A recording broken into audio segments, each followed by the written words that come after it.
नमस्कार साथीहरु, म विजय थापा। पहिलो भिडियोमा भने जस्तै तपाईहरुलाई जापान जानसँग सम्बन्धित विभिन्न जानकारी दिने क्रममा SSW भिजा अन्तर्गत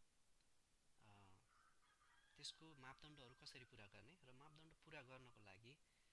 कुन स्टेप्सहरु चाहिँ गर्ने भन्ने कुराको चाहिँ जानकारीको सुरुवात आजको यो भिडियोबाट गर्न गइरहेको छु। जस्तो तपाईहरुलाई चाहिँ SSW भनेको स्पेसिफाइड स्किल वर्कर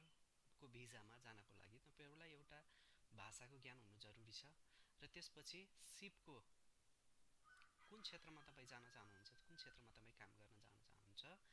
त्यो सिपको कम्तिमा जानकारी चाहिँ तपाईलाई हुनुपर्छ र त्यस्तो जानकारी तपाईलाई छैन, भाषाको ज्ञान छैन भन्ने कुरा चाहिँ जापान फाउन्डेसनले सञ्चालन गर्ने परीक्षाहरूले निर्धारण गर्छ। जस्तो तपाईहरुमा जापानी भाषाको आधारभूत जापानी भाषा एकदम बेसिक है, दैनिक जीवनमा तपाईहरुले काम गर्नको लागि है, दैनिक जीवन यापन गर्नको लागि चाहिने भाषाहरू तपाईहरुले सिक्नु भयो कि भएन भन्ने कुराको मापन जापान फाउन्डेसनले GFT बेसिक भन्ने एक्जामद्वारा गर्छ, जुन चाहिँ टोटल्ली CBT फर्मेटमा छ हाम्रो देशमा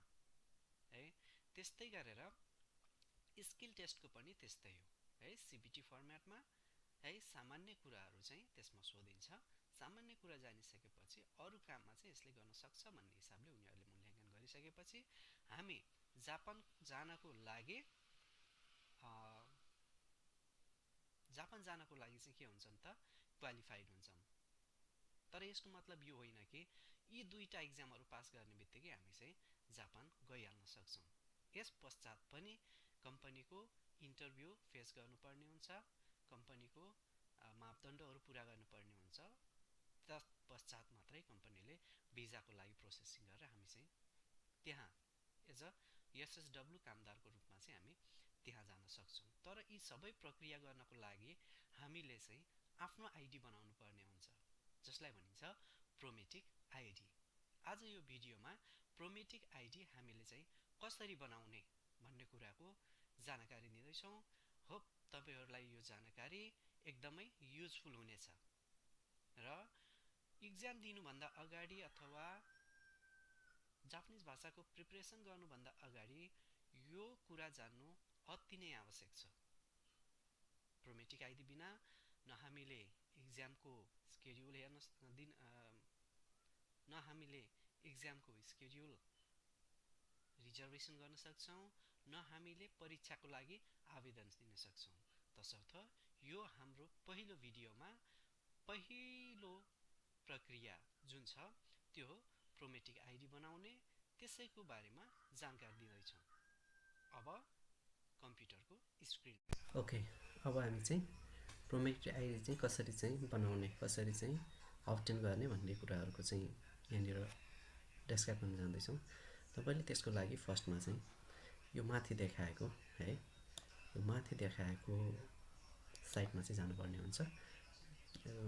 यही तपाईले टाइप गरिने भयो अथवा चाहिँ तल डिस्क्रिप्सनमा चाहिँ यसको लिंकहरु चाहिँ मैले हाल्दिएको छु, त्यसमा गएर पनि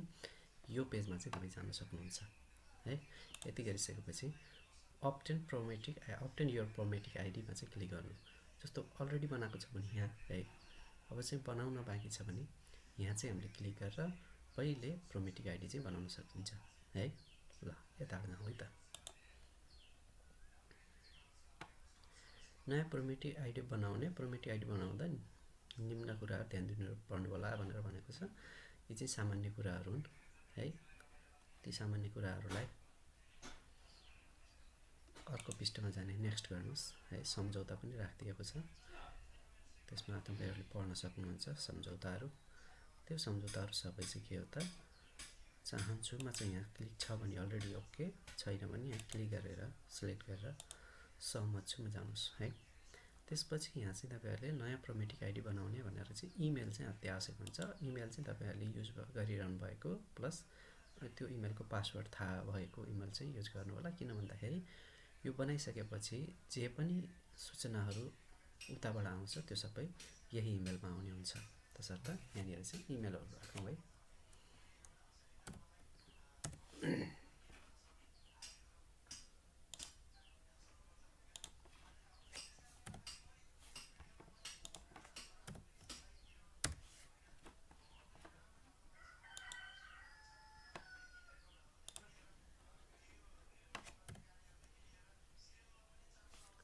अलरेडी यही छ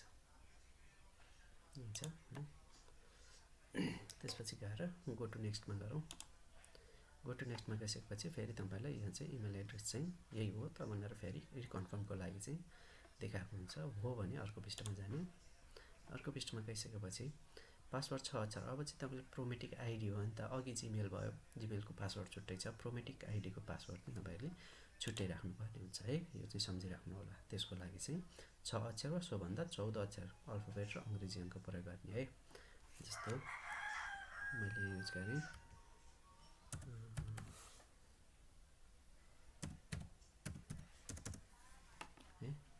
फेरि यसको लागि निश्चय भनेको रिकन्फर्म हुन्छ नि त त्यसको लागि यति आइसकेपछि अर्को पृष्ठमा जानुपर्छ है टोटल फरक छ भनेर आयो त्यसो भएर यसमा चाहिँ के गर्ने त भन्दाखेरि यहाँ ठिक ठिक हाल्नु पर्यो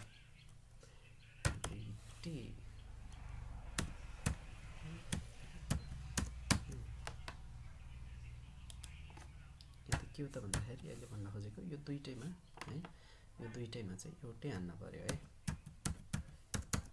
यति हालिसकेपछि अर्को पृष्ठमा जान सकिन्छ है त्यो गइसकेपछि अब यो जुन फर्म छ यो फर्म चाहिँ तपाईहरुले आफ्नो पासवर्ड अनुसार चाहिँ हाल्नुपर्ने हुन्छ पासपोर्ट है पासपोर्टमा जे नाम छ त्यही अनुसार चाहिँ तपाईहरुले चाहिँ हाल्नुपर्छ जस्तो यहाँ नाम छ र यो जति पनि रातो अक्षरहरु लेखिएका छन् ती चाहिँ छुटाउनु हुन्न है जस्तो आवश्यक नाम यहाँ राख्छु मैले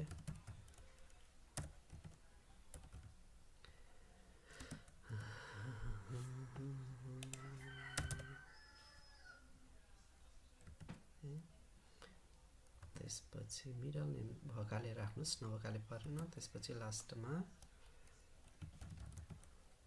लास्ट नेम मिडल नेममा रातो अक्षर दिएन नि त सबैको हुँदैन त्यही भएर है लास्ट नेम थर्ड त्यसपछि फोन नम्बर राख्नुस् है त आवश्यक विषयहरु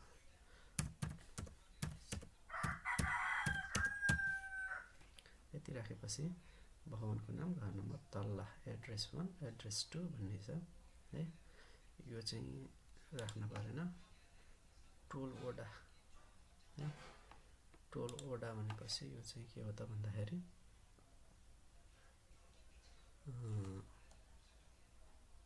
तपाईको गाउँको नाम भनौं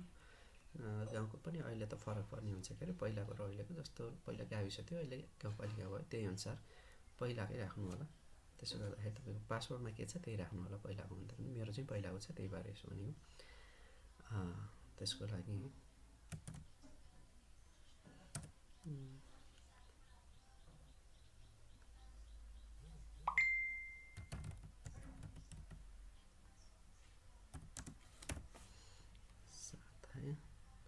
गाउँपालिका जहाँ भन्छ हाम्रोलाई त्यसपछि जिल्ला भयो यहाँनिर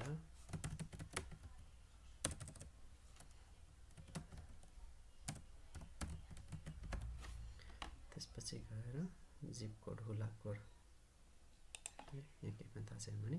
3टा 0 टाइप गर्नु भनेर चाहिँ यही पनि लेखिदिएको हुन्छ है 1 2 3 त्यसपछि टाइप गरेको विवरण सबै मेट्ने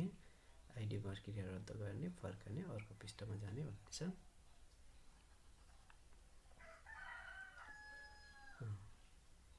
एकचोटी चेक गरिसकेपछि अर्को पृष्ठमा जाउँ हामी टाइप गरी एड्रेस टु टोल वा गाउँ गलत छ भनेर दियो है एड्रेस 2 मा एड्रेस 2 भनेको वडा मात्रै राखौं वडा मात्रै राखेर अर्को पृष्ठमा जाउँ अब तपाईहरुले भरेको चाहिँ यो प्रोमेटिक आइडी प्रोमेटिकले चाहिँ यो चाहिँ के गर्यो त रिसिभ गर्यो है रिसिभ गर्यो अब यसैलाई चाहिँ ठीक छ भने ठीक छ ठीक छैन भने फर्किएर फेरि एडिट गर्न सकिन्छ यो मैले भनेको चाहिँ ठीक छ यसमा चाहिँ अर्को पृष्ठमा जाने प्रोमेटिक आइडी बनाउने प्रक्रिया